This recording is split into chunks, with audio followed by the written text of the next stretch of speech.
Muy buenos días a todos. Dios les bendiga. Es un gozo tremendo el estar nuevamente congregados en este lugar para exaltar a nuestro Salvador, a nuestro Señor. Damos gracias a Dios por la presencia de todos y cada uno de ustedes y esperamos que ustedes sean bendecidos en este tiempo de comunión con Dios y de comunión con la iglesia. Si usted nos visita por primera vez, pues estamos felices de que nos acompañen esta mañana y esperamos que se sienta bien entre nosotros y que desee hacer de esta iglesia su hogar, ¿verdad? Así que bienvenido a la Iglesia Bíblica de Cypress y es un honor tenerle entre nosotros. Nos gozamos en que usted esté acá en esta mañana acompañándonos. Gracias por darnos el privilegio de tenerle entre nosotros. El día de hoy voy a terminar con una serie que hicimos, en el paréntesis que hicimos con relación a la iglesia, ¿verdad? Enseñanzas bíblicas sobre la iglesia, y el día de hoy vamos a terminar con el último mensaje basado en Juan 4:24, por eso te pido que abras tu Biblia allí, Juan 4:24, y el texto que estamos viendo, la enseñanza que estamos viendo es sobre cómo debemos adorar a Dios, ¿ok? ¿Cómo debemos adorar a Dios? ¿Recuerdan eso? Ese es el tema que empezamos a ver. Este mensaje de hoy es la conclusión de uno que empezó hace 2 semanas atrás, o sea, este es el tercero, si no me equivoco, tercero o cuarto, no estoy seguro, de este mensaje, y todos están relacionados sobre la manera en que debemos adorar a Dios, ¿ok? Juan 4:24. Abre ahí tu Biblia, por favor.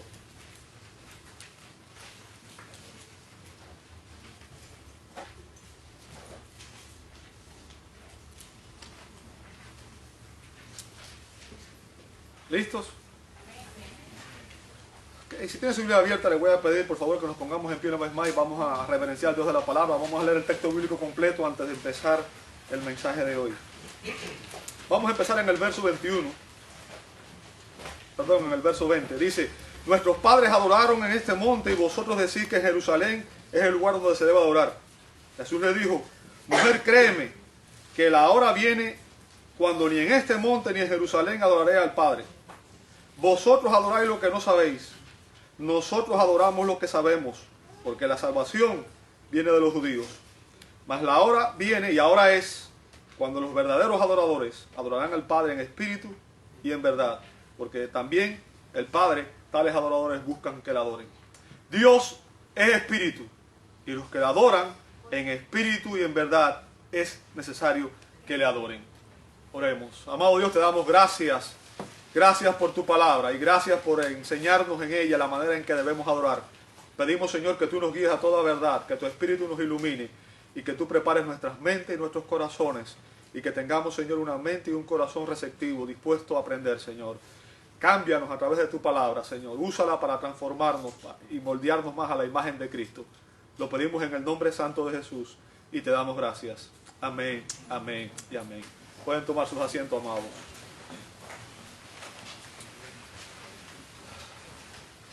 ¿Cómo debemos adorar a Dios? ¿Cómo debemos adorar a Dios? Esa es la pregunta más importante que todo creyente debe hacerse. ¿Sabe? Aunque usted no lo crea, lo único que vamos a hacer en la eternidad futura cuando partamos de este mundo para estar en la presencia de Dios es adorar a Dios por la eternidad. Esa va a ser nuestra ocupación eterna. ¿Ok?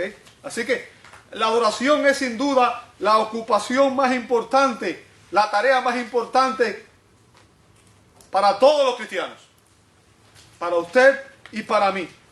Y sin embargo, lamentablemente, existe mucha confusión en la iglesia evangélica en cuanto a cómo se debe adorar a Dios. ¿Sabe? En esta conversación entre Jesús y una mujer samaritana, Jesús nos da una importante enseñanza. Él nos enseña cómo Dios desea que lo adoremos. Jesús nos enseña cómo debemos adorar a Dios. Ahora, ¿cómo debemos hacerlo? La respuesta es sencilla. Jesús dice que debemos adorar a Dios en espíritu y en verdad. ¿Ok? Y la primera semana de este mensaje, como dije, hoy una continuación, vimos que debemos adorar en espíritu, a Dios en espíritu. ¿Qué significa eso? Significa que solo una persona que ha nacido de nuevo puede adorar a Dios. Cuando una persona nace en este mundo, nace muerto espiritualmente. ¿Ok? Y la persona que está muerta espiritualmente no puede adorar a Dios porque está separado de Dios por el pecado. No es hasta que Dios nos hace nacer de nuevo, como dice Efesios 2:1, en la regeneración, que nuestro espíritu recibe vida. Somos resucitados. ¿Ok? Así como Jesús resucitó a Lázaro, la persona que recibe a Cristo por la fe recibe vida espiritual. Y es entonces que nuestro espíritu que ahora vive puede comunicarse con Dios, un Dios que es espíritu. ¿Ok? ¿Por qué? Porque esa es la manera en que Él ha establecido que usted y yo debemos adorarle. Siendo espíritu, Dios desea que lo adoremos en espíritu. Y solamente aquellos que tienen vida espiritual pueden adorar a Dios. Yo quiero que te entiendas, ser cristiano es ser un adorador. Y la adoración es un estilo de vida, es algo que practicamos las 24 horas del día, los 7 días de la semana. Usted no adora un momento o una hora específica, usted adora a Dios con todo lo que usted es, con todo lo que usted piensa, con todas sus actitudes. Bien, eso fue lo que aprendimos la primera semana. Debemos adorar a Dios en espíritu. Pero también empezamos a ver la semana pasada que debemos adorar a Dios en verdad. Debemos adorar a Dios en verdad. O sea, hay una adoración verdadera. Y la adoración verdadera es aquella que se basa en la revelación que Dios ha dado de sí mismo y en la que Él nos explica cómo debemos adorarle. Bien, yo quiero que usted recuerde que la semana pasada hablamos de que hay una revelación falsa o vana. Recuerda eso, ¿verdad? Y dijimos que estas personas escogen lo que ellos desean saber en cuanto a Dios. Escogen partes de la Escritura y ahí basan toda su adoración. ¿Sabe? Eso fue lo que pasó con los samaritanos. Nada más reconocían los 5 primeros libros de la Escritura, el Pentateuco, la ley. Y lo mismo pasaba con los saduceos, que eran los sacerdotes de Israel. Nada más reconocían los 5 primeros libros y desechaban el resto de la Escritura. Hay muchas personas hoy que quieren adorar a Dios, pero escogen las partes de la Escritura que a ellos les gustan y con eso crean su adoración. ¿Sabe? Eso es una adoración falsa o vana. Nuestra adoración debe estar basada con la revelación que Dios ha dado a lo largo de toda la historia redentora en cuanto a sí mismo. Lo que estoy tratando de decirle, y se lo voy a decir de otra manera para que quede claro, es que nuestra adoración debe ser bibliocéntrica. ¿Me escuchó? Nuestra adoración debe ser bibliocéntrica. ¿Qué significa eso? Quizás usted ha escuchado decir esto muchas veces.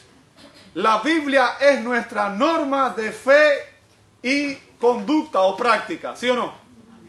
Ahora, eso no es una simple declaración de fe. Eso debe ser el modelo real que nosotros debemos tener. La Biblia debe ser el patrón en el cual evaluamos todo lo que hacemos, incluido nuestra adoración. Nuestra adoración no debe estar basada en nuestras experiencias personales. Ni su experiencia personal ni la mía son la norma de adoración.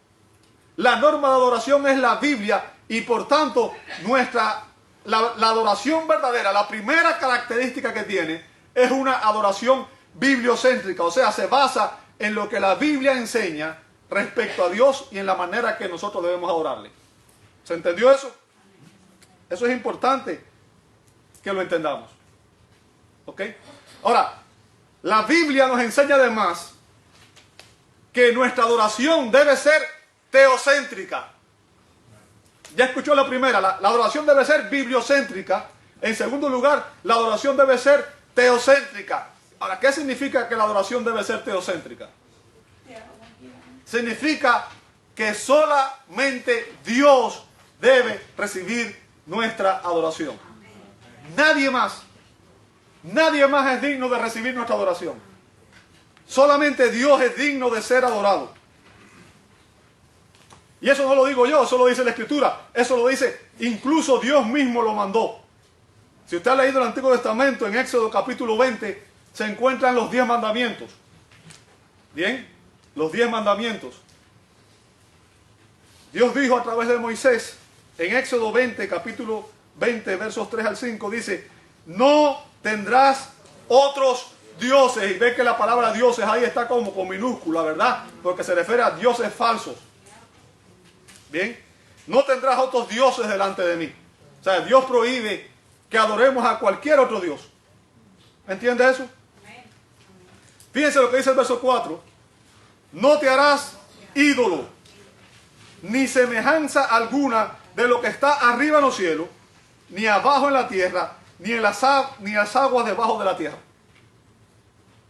No los adorarás, ni los servirás, porque yo, el Señor, tu Dios, soy Dios celoso. Ahora, usted ve ahí que el Dios verdadero, el Dios de Abraham, Isaac y Jacob, el Dios de la Biblia, el Padre de nuestro Señor Jesucristo, el Dios eterno, dio un mandato: solo yo debo ser adorado. ¿Sabe? En su comentario de Éxodo capítulo 20, verso 4, Juan Calvino dijo lo siguiente: en el primer mandamiento, después de que Él nos enseñó quién era el verdadero Dios, nos manda que solo Él debe ser adorado. Y ahora, en el segundo mandamiento, Él define qué es su legítimo culto. ¿Sabe? Calvino afirmó que el corazón humano caído es una fábrica de ídolos, que siempre produce nuevos ídolos para el culto y la veneración. ¿Qué significa? Los pecadores siempre vamos a buscar a alguien a quien adorar, pero nunca buscamos adorar al Dios verdadero. Siempre buscamos adorar a alguien que complazca nuestros deseos. Buscamos las bendiciones de Dios y no el Dios de las bendiciones. Vamos a decirlo de esa manera.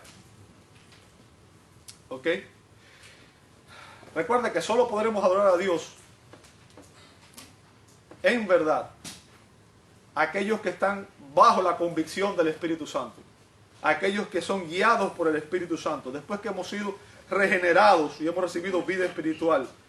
Un corazón que no ha sido regenerado nunca podrá adorar a Dios, porque él no está buscando a Dios, está buscando las bendiciones de Dios. ¿Comprende eso? Hay una distinción entre buscar a Dios por quién es Él y una distinción con buscar lo que Dios provee, lo que Dios da. Y la mayoría de la gente lo que está buscando es: yo quiero ser rico, famoso, próspero, exitoso, pero no quiere rendir su vida a Dios. ¿Sabe? Cuando Jesús hizo el llamado, Él dijo: si alguno quiere venir en pos de mí, ¿qué fue lo que dijo? Niéguese a sí mismo, tome la cruz y siga. Fue un llamado al autosacrificio, a la autonegación, no a la autorrealización. No fue a tener éxito, a tener fama y a ser poderoso y a ser rico.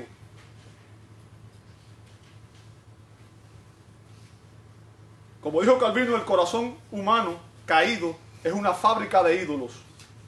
¿Sabe? En el periódico hondureño La Tribuna apareció un artículo explicando cómo apareció la imagen de Cristo en un árbol. Y cómo muchos feligreses van a adorar allí al pie de ese árbol, asegurando que es una creación del Dios omnipotente. O sea, la imagen que apareció allí para ellos es una creación del Dios omnipotente. En una emisora de radio llamada Nuevo Diario en Santiago del Estero, en Argentina, se difundió la noticia de que apareció la imagen de Cristo en una mancha de humedad en la pared en un hogar. Y las personas ven aquello como una señal de Dios. Y allí van a adorar. En el Chicago Tribune apareció un artículo sobre la señora Rubio en Nuevo México, que mientras hornaba tortillas, apareció el rostro de Jesús en una tortilla. Y se emocionó tanto que se lo enseñó a su familia, a los vecinos, y después fueron con el sacerdote para que bendijera la tortilla. Y después que bendijeron la tortilla, pusieron la tortilla en un plato, en un cuadro, y hicieron un altar para que la gente vaya a ese lugar a adorar al Dios de la tortilla. A ustedes les parece gracioso, pero no lo es. Ese es el corazón humano caído. Ese es el corazón humano caído. Es una fábrica de ídolos. Es algo lamentable. La Biblia es clara cuando dice que reducir al Dios eterno, al Dios infinito, a una imagen, a una representación material, a un ídolo, es algo inaceptable para Dios. Eso es idolatría. Y eso era castigado con la ley, con la muerte. La adoración a María, y ustedes saben que hace poco se celebró en México la adoración en el santuario de la Virgen. Y usted vio personas arrastrándose por kilómetros, arrastrando sus pies para llegar allí, pagando una promesa. Yo quiero que usted entienda, adorar a María es una abominación para Dios. María fue una mujer santa en el sentido de que fue una sierva de Dios y estuvo dispuesta a obedecer al Señor. Pero ella no fue concebida sin pecado. María fue una mujer como el resto de las mujeres. Tuvo el privilegio de ser la madre del Señor, pero ella nunca reclamó que debía ser adorada. Adorar a María es una abominación porque hay un solo Dios en tres personas. Y solo Dios debe ser adorado. Adorar a María, adorar a los ángeles, adorar a los santos y a cualquier otra cosa creada. Y yo quiero que usted entienda, María fue una persona que fue creada. ¿Ok? Jesús es eterno. Hay una diferencia entre uno y otro. El Espíritu eterno de Cristo, de la segunda persona de la Trinidad, fue engendrado en el vientre de María. Y eso lo distingue porque Él es el Dios hombre. Perfectamente Dios, perfectamente hombre. María fue una simple mujer, pero fue una pecadora, como fue el resto de los seres humanos que caímos en Adán. Hay una sola excepción en la raza humana, que es Cristo, el Salvador, el Dios hombre. Reducir a Dios a una imagen, adorar a los santos, a Pedro, a Pablo, a cualquier otro santo, es una abominación al Señor. Porque Dios no estableció que los santos debían ser adorados. No hay un solo pasaje bíblico que apruebe la adoración a los santos. Adorar a cualquier cosa creada, sean ídolos, estampillas, imágenes, todo eso es una abominación al Señor. Y está totalmente prohibido en los mandamientos. El primero, el segundo y el tercer mandamiento prohíben eso. Dios dijo en Deuteronomio capítulo 6, verso 13, temerás solo al Señor tu Dios. Y aunque ahí no lo dice, lo que implica es, y a Él solo adorarás. El único que debes adorar. Sí, lo que estoy tratando de decirle es que dice, temerás solo al Señor tu Dios. Y la implicación posterior es que solo Él debe ser adorado. ¿Entendió eso? Solo Dios, por ser el creador, el sustentador y el redentor, debe ser adorado. ¿Sabe que Dios dijo que Él no compartiría su gloria con más nadie? Isaías 42:8 dice, yo Jehová, este es mi nombre, y a otro no daré mi gloria, ni mi alabanza a esculturas. Cualquier imagen, cualquier estampilla, cualquier cosa es como dice el Salmo. Tienen ojos mas no ven, tienen oídos mas no oyen. Y como ellos son los que la adoran, están muertos espiritualmente, están muertos. ¿Comprende eso? A quién adoras y cómo adoras es determinante en la Escritura. Porque como dijo el gran predicador Jonathan Edwards, si una persona no le concede su mayor respeto al Dios que lo ha hecho, habrá otra cosa u otra persona que tendrá posesión de éste. Los seres humanos adorarán al verdadero Dios o a algún ídolo. Es imposible que pueda suceder lo contrario. Algo se adueñará del corazón de esa persona. Y aquello a lo que a un hombre le dé su corazón podría denominarse como su Dios. El punto, amado hermano, es que no solamente adoramos a ídolos, también podemos adorar nuestro trabajo, nuestra posición social, nuestro título, nuestra familia. Cuando ponemos cualquier otra cosa en el primer lugar de nuestra vida, se constituye en nuestra primera prioridad por encima de Dios. Cualquier cosa que sustituya a Dios del primer lugar es el ídolo al cual nosotros adoramos. Y si usted quiere saber a qué ídolo está adorando, sencillamente usted tiene que ver cuál es su prioridad en su vida. ¿En qué dedica usted su mayor tiempo, talentos y tesoros? Ese es su ídolo.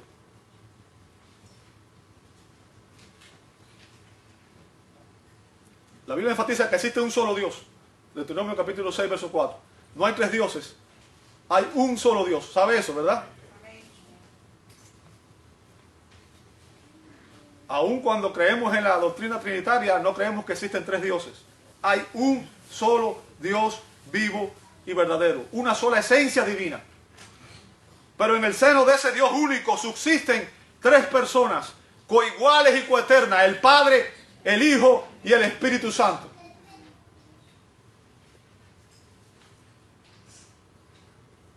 Jesús nos dice en Juan 4:24, Dios es Espíritu. Él es invisible. Eso es lo que dice Colosenses 1:15, 1 Timoteo 1:17 y Hebreos 11:27. Y Él prohíbe que nos hagamos cualquier representación o imagen de Él.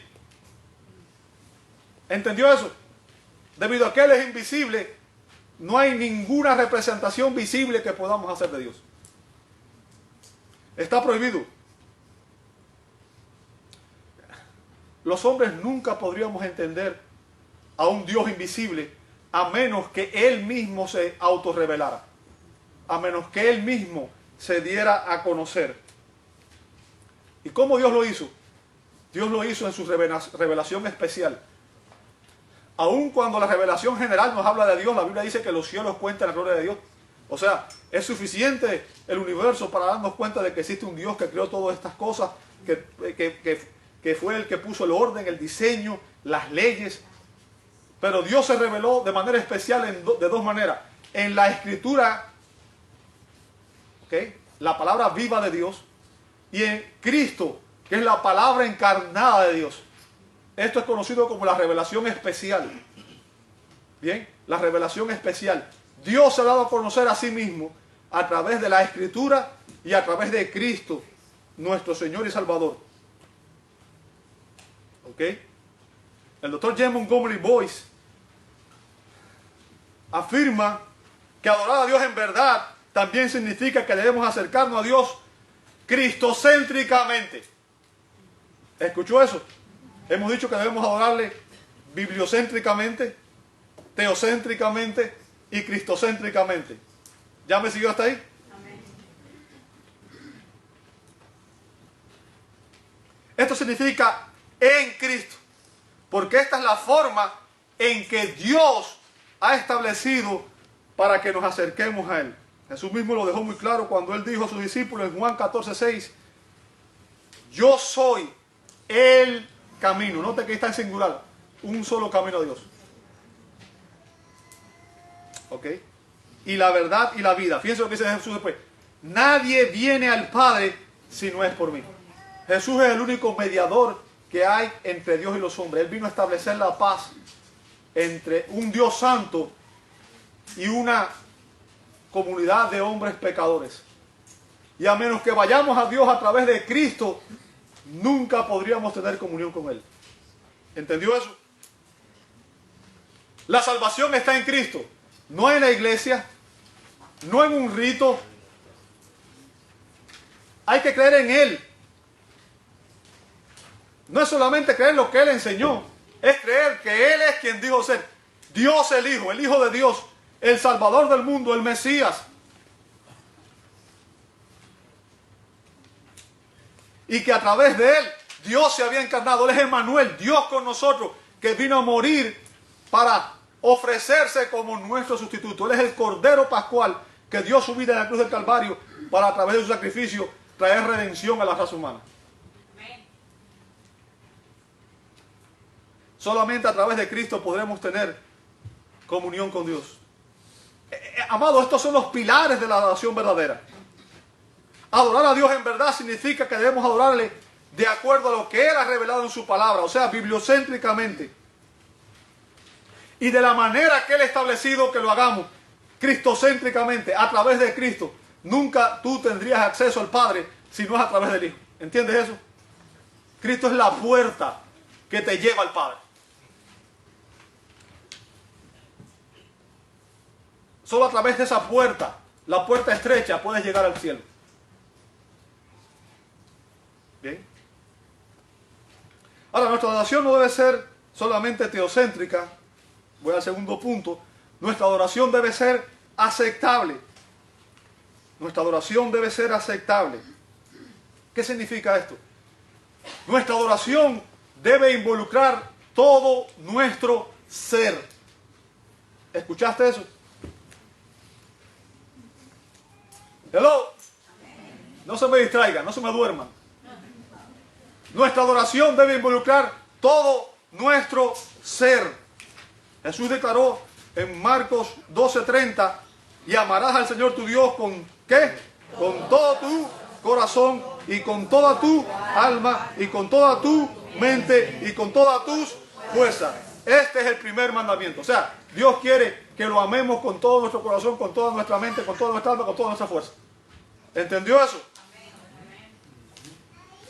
La mente, el corazón y la voluntad deben estar involucrados en la adoración.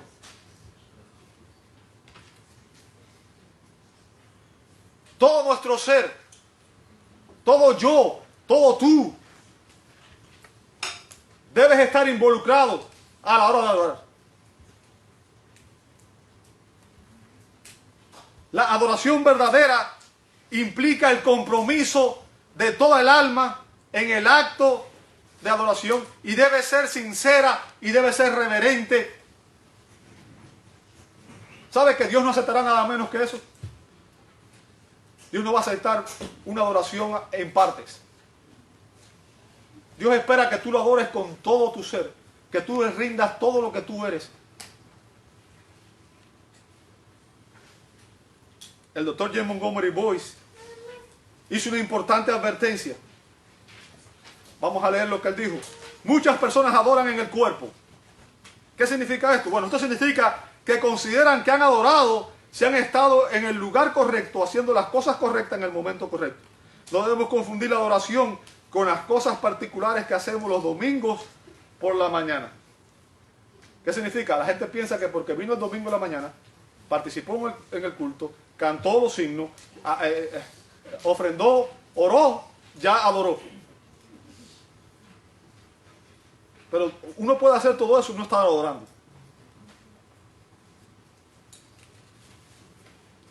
Bien. La adoración genuina no involucra el dónde, sino el cómo adoras a Dios. Porque recuerda que podemos adorar a Dios en todo lugar, en todo momento. Y nuestro cuerpo obviamente debe estar involucrado en la adoración. Pero si nada más adoramos con nuestro cuerpo, no estamos haciendo la adoración verdadera, la adoración genuina que Dios espera. También nos advierte que no debemos confundir la adoración con la emoción. Porque la adoración no se origina en el alma más que lo que se origina en el cuerpo. El alma es el asiento de nuestras emociones. Puede ser el caso, y a menudo lo es, que las emociones se envuelvan en la adoración real. O sea, no está mal consentir emociones en la adoración. Pero a veces las lágrimas llenan los ojos o la alegría inunda el corazón, pero desafortunadamente es posible que estas cosas sucedan y que todavía no estemos adorando. Es posible ser movido por una canción o por una predicación y sin embargo no llegar a una conciencia genuina de Dios y a una conciencia más completa de sus caminos y de su naturaleza. ¿Qué significa? Las emociones no son el centro de nuestra adoración. ¿Bien? La adoración involucra todo nuestro ser. Todo nuestro ser. Debe involucrar todo lo que somos. La verdadera adoración ocurre solo cuando esa parte del hombre, su espíritu, que es similar a la naturaleza divina, porque Dios es espíritu, en realidad se encuentra con Dios y se encuentra alabándolo por su amor, sabiduría, belleza, verdad, santidad, compasión, misericordia, gracia, poder y todos sus atributos. En otras palabras, y esto ya no lo dice él, lo digo yo, adorar a Dios es adorarlo con nuestro espíritu, es adorarlo con nuestra mente, es adorarlo con las convicciones que Dios nos da, es adorarlo con todo nuestro ser. con todo lo que somos. Nuestros cuerpos, con nuestras mentes, con nuestras voluntades. En otras palabras, adorar en espíritu y adorar en verdad significa que adoramos con nuestra mente. Nuestra mente recibe la convicción de la verdad. Creemos la verdad en cuanto a Dios. No adoramos a un Dios desconocido, adoramos al Dios verdadero que se ha revelado en la Escritura. ¿Entiende eso? Y uno tiene que conocer la verdad para poder adorar. Hay mucha gente que adora al Dios desconocido. Adora a un Dios que se ha creado en su propia mente, a un Dios que él o ella cree, pero no es el Dios de la Escritura. Así que lo primero que involucra la adoración es tu mente. Sabes que Dios te dio la mente para que tú la uses, ¿verdad? Hay un libro muy famoso de John McDowell que dice no dejes tu cerebro en la puerta. O sea, cuando entramos al templo, cuando entramos al santuario, no debemos dejar el cerebro afuera. No venimos a solo a la emoción, nuestras mentes deben participar en la adoración. Nuestra mente recibe convicción de la verdad, nuestro corazón la cree y nuestra voluntad se rinde y obedece. Eso es adoración. Cualquier otra cosa menos que eso no funciona para Dios. No es la manera que Dios quiere que adoremos. Como dijo el salmista en el Salmo 119:2, bienaventurados los que guardan tus testimonios. ¿Y con qué? Y con todo el corazón le buscan. Ahora, ¿sabe? Cuando nosotros hablamos del corazón en nuestra cultura moderna, ¿el corazón qué es? El asiento de las emociones, ¿sí o no? De hecho, cuando estamos enamorados pintamos corazoncitos, ¿cierto? Qué bonito, qué romántico, ¿verdad? Pero yo quiero que tú entiendas, en la cultura judía el corazón no tenía nada que ver con las emociones. El corazón era el centro de la voluntad. Y es por eso que Jesús dijo, ¿sabes qué? Que del corazón de los hombres salen los malos pensamientos, los malos deseos. ¿Bien? O sea, no tiene que ver con las emociones. En la cultura judía el corazón se refiere al intelecto, se refiere a las emociones y se refiere a la voluntad, se refiere al centro de la personalidad. Y el salmista nos advierte que se requiere un compromiso total y completo, y eso lo enfatiza 6 veces en ese salmo. Lo enfatiza en el verso 2, en el verso 10, en el verso 34, en el 58, en el 69 y en el 145 del Salmo 119. O sea, lo que está haciendo es un llamado a la obediencia que proviene de una fe profunda, arraigada en la verdad de la Escritura, que es nuestra norma de adoración. ¿Entiende eso? Ahora, además de ser una adoración aceptable, nuestra adoración debe ser obediente. Una adoración obediente. Déjenme decirle algo. Escúchame bien lo que te voy a decir porque esto es importante. La característica distintiva de la adoración verdadera es la obediencia. Lo voy a repetir. La característica distintiva de la adoración verdadera es la obediencia.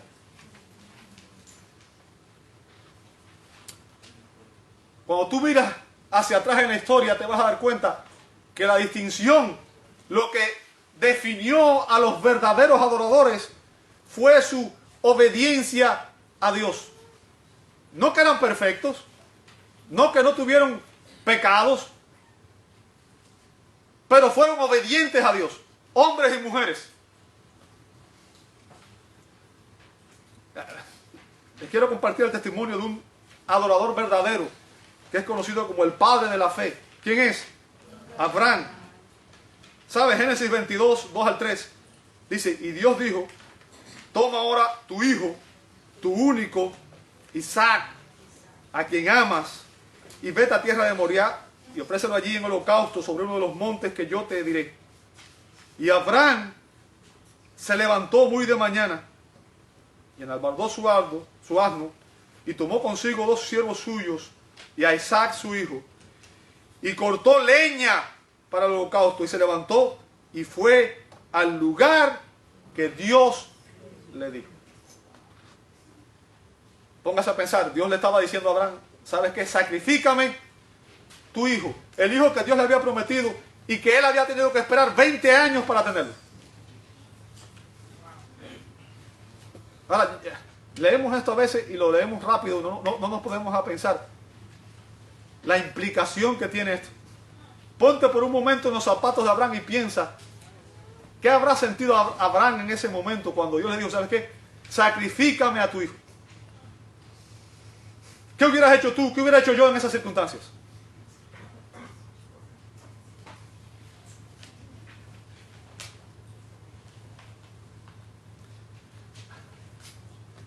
La Biblia no da explicaciones en cuanto a cuál fue la respuesta emocional de Abraham. El mandato de Dios sin duda debió conmover a Abraham en lo más profundo de su ser. Su corazón debió estar quebrantado. La demanda de Dios quizás le pareció irracional y quizás hasta injusta, quién sabe. Pero la Biblia nunca dice que Abraham ni protestó, ni chistó. Dice que él fue a donde Dios le había dicho que fuera. Hebreos 11, versos 11 al 18 dice, por la fe, Abraham, cuando fue probado, y obviamente sabemos que esto fue una prueba que Dios le puso a Abraham y a su hijo, ofreció a Isaac, y el que había recibido las promesas, ofrecía así su unigénito. Y esto nos pone otro ejemplo. ¿Quién fue el otro que estuvo dispuesto a ofrecer su hijo unigénito? Dios el Padre. ¿Sí? Habiéndosele dicho, en Isaac te será llamada descendencia, pensando que Dios es poderoso para levantar aún de entre los muertos, donde en sentido figurado también lo volvió a recibir. La adoración es la característica de la verdadera obediencia. Josué obedeció cuando Dios lo mandó a dar vueltas alrededor de Jericó.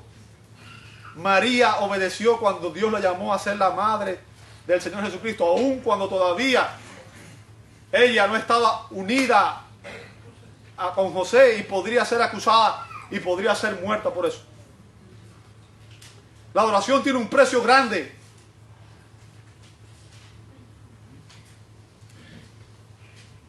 Si usted lee Hebreos 11, dice que por la fe estos hombres sufrieron espada, fueron perseguidos, fueron quebrantados,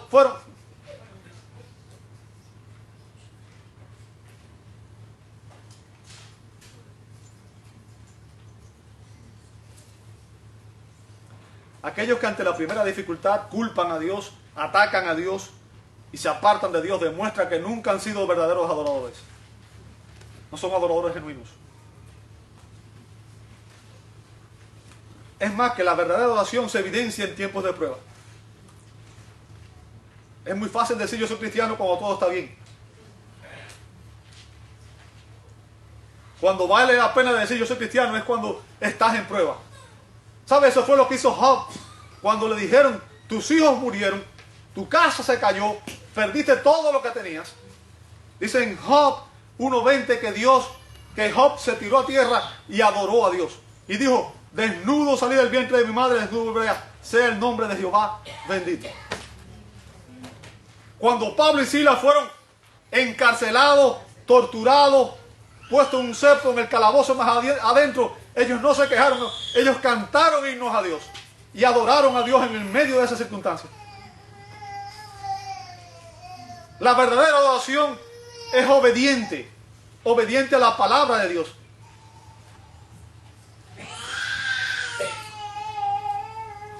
Además de ser obediente, nuestra adoración debe ser práctica. Nuestra adoración debe ser práctica. Santiago es el paradigma de la fe genuina. Y el tema de Santiago es que la fe debe evidenciarse en obras. Las obras no nos salvan, pero las obras evidencian que nuestra fe es genuina. ¿Entiende eso? Santiago dice que la fe sin obras es ¿qué cosa? Es muerta. ¿Qué significa? Una confesión de fe que no se evidencia en acciones es muerta. Podemos decir, Cristo es mi Señor, podemos estar en la iglesia, podemos cantar, podemos hacer cualquier cosa, pero si no estamos dando una obediencia diaria, estamos demostrando con nuestras acciones que nuestra fe no es genuina. ¿Entendió eso? Entonces Santiago dice, la adoración debe ser práctica.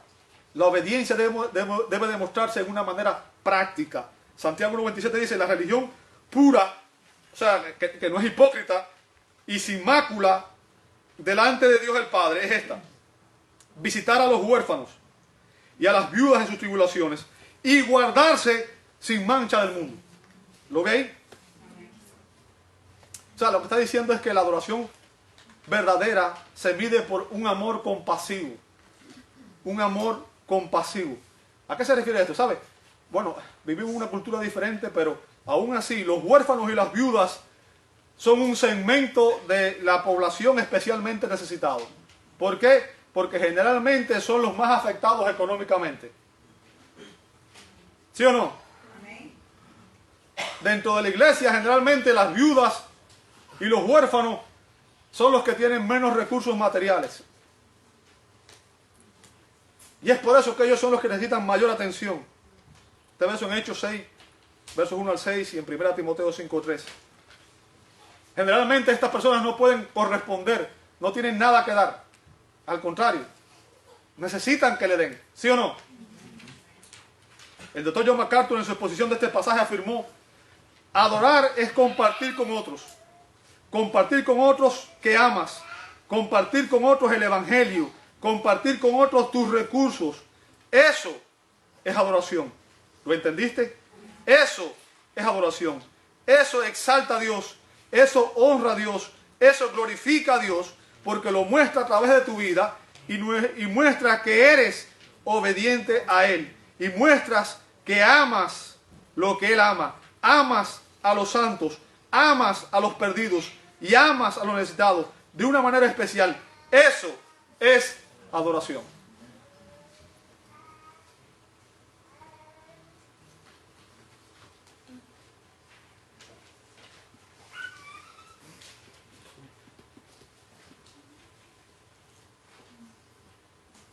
Nuestra adoración debe expresarse en la práctica, debe expresarse con acciones.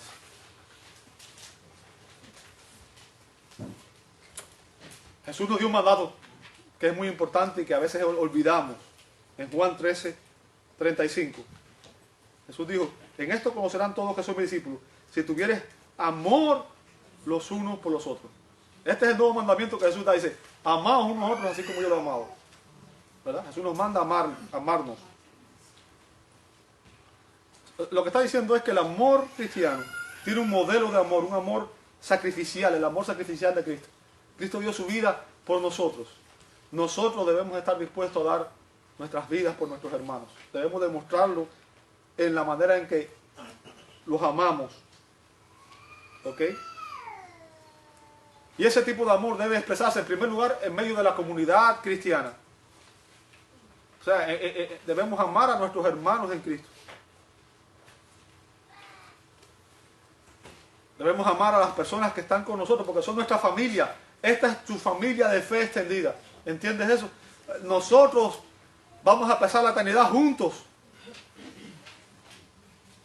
Esta es tu familia. Puede que haya familia carnal que nunca esté contigo en la eternidad. Lamentablemente. Esta es tu familia. ¿Cómo demostramos nuestro amor por nuestra familia?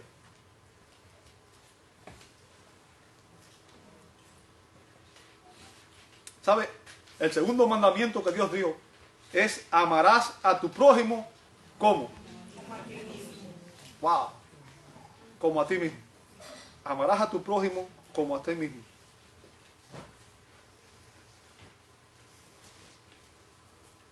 Ahora, quizás usted se pregunta: bueno, ¿y quién es mi prójimo? ¿Recuerda esa pregunta en el Nuevo Testamento? En Lucas capítulo 10 hubo una persona que se acercó a Jesús y quería confundirlo, quería probarlo, ¿verdad? Y en Lucas 10:29 él dijo: ¿quién es mi prójimo? ¿Quién es mi prójimo?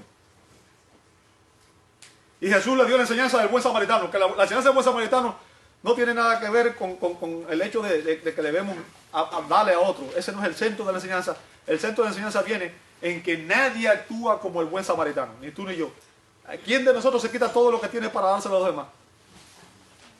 Hello. Tú no dices, ¿sabes qué? Voy a dejar mi casa y se la voy a dar al desamparado que está en la esquina. Tú no dices, ¿sabes qué? Mi salario entero se lo voy a dar a aquel que está allí. No hacemos eso, ¿cierto? Entonces yo quiero que tú entiendas. La enseñanza está dando, el punto que está dando aquí era sobre la salvación, que es la primera pregunta. ¿Cómo puedo alcanzar la vida eterna? Pero hay una segunda enseñanza en esto. Él preguntó, ¿quién es mi prójimo? En Lucas 10, 36, 37 dice, ¿quién pues de estos tres te parece que fue el prójimo del que cayó en manos de los ladrones? O sea, recuerdan el levita, el sacerdote y el samaritano. ¿Recuerdan? Los dos primeros, el levita y el sacerdote, pasaron de largo y vieron a la persona tirada en el piso y no hicieron nada. Y el samaritano fue el que vino, tomó al hombre, lo puso en su bueno, primero le curó las heridas con aceite, lo puso en su cabalgadura, lo llevó hasta donde tenía que ir, le pagó todos los gastos y le dijo al hombre, si gasta más de eso yo me voy a ir, pero si gasta algo más, no te preocupes, yo también te lo voy a pagar. Y lo que gastó ahí era el salario casi de todo lo que tenía que hacer. ¿Bien? Entonces, en Lucas 10, 37 dice, ¿quién pues de estos tres te parece que fue el prójimo del que cayó en manos de los ladrones? Él dijo, el que usó misericordia con él. Entonces él dijo, ve y haz, ¿qué cosa? Ahora, les recuerden, la parábola no tiene nada que ver con esto. El centro de la parábola es la adoración, porque al final es el hecho de que debemos reconocer que ninguno de nosotros realmente hace esto 100%, ¿sí o no? Pero la enseñanza está ahí. Debíamos tener misericordia con todo aquel que la necesita. No solamente con nuestros hermanos en la fe, sino con todo aquel que la necesita. ¿Entiende eso? Tu vecino es tu prójimo. Tu compañero de trabajo es tu prójimo. Tu suegra es tu prójimo.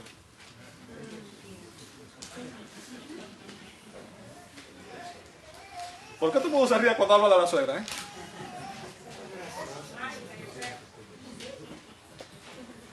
Finalmente, amados, y ya con esto voy a terminar, nuestra adoración debe ser reverente.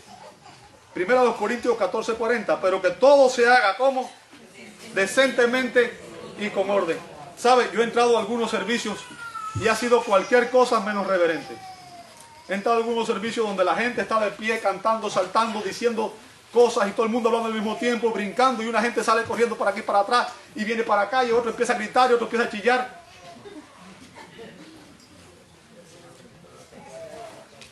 Yo quiero que te entiendas, eso no es adoración reverente. En la adoración a Dios, la iglesia debe reflejar su carácter y su naturaleza, porque Él es un Dios de paz, es un Dios de armonía, es un Dios de orden, no de conflictos y no de confusión. ¿Se entiende eso? Así que nuestra adoración debe ser bibliocéntrica, debe ser teocéntrica, debe ser cristocéntrica. ¿Bien? Debe ser obediente, debe ser reverente, porque esa es la única adoración que Dios acepta. Esa es la única adoración que Dios acepta. Te invito a orar. Amado Dios, te damos gracias. Gracias porque tú nos enseñas cómo debemos adorar. Y Señor, te pedimos que tú nos guíes a toda verdad. Que tu palabra, que es nuestra norma de fe y conducta, traiga convicción a nuestros corazones. Y Señor, si hemos adorado de una manera equivocada, te pedimos que tú nos ayudes para adorarte, Señor, de la manera que tú demandas. Podamos adorarte en espíritu y en verdad, Señor. Que esa sea la realidad de esta congregación, de esta iglesia, Señor. Que tu nombre sea exaltado, Señor. Tú seas glorificado, seas exaltado en todo, Señor. Te damos gracias por tu palabra. Te pedimos todo esto en el nombre de Jesús. Amén y amén.